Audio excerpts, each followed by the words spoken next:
মানুষ আমাদেরকে সস্তা কখন মনে করে জানেন?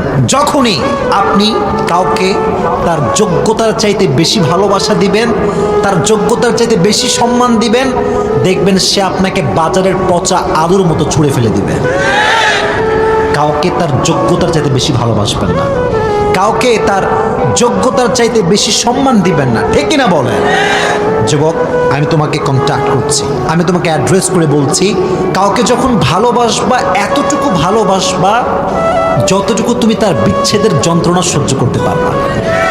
এখনকার যুবকরা যখন কাউকে ভালোবাসে সব কিছু উজাড় করে ভালোবাসে, আর যখন ছ্যাঁকা খায় 14 গোষ্ঠী ব্যাকা হয়ে যায়। এজন্য লিমিটেশন, ইসলাম আমাদেরকে লিমিটেশন শিখিয়েছে, ব্যালেন্স শিখিয়েছে। ইসলাম হচ্ছে একটা ভারসাম্যপূর্ণ ধর্ম। সুবহানাল্লাহ পড়ে। ইসলামে একটা ব্যালেন্স আছে না নাই?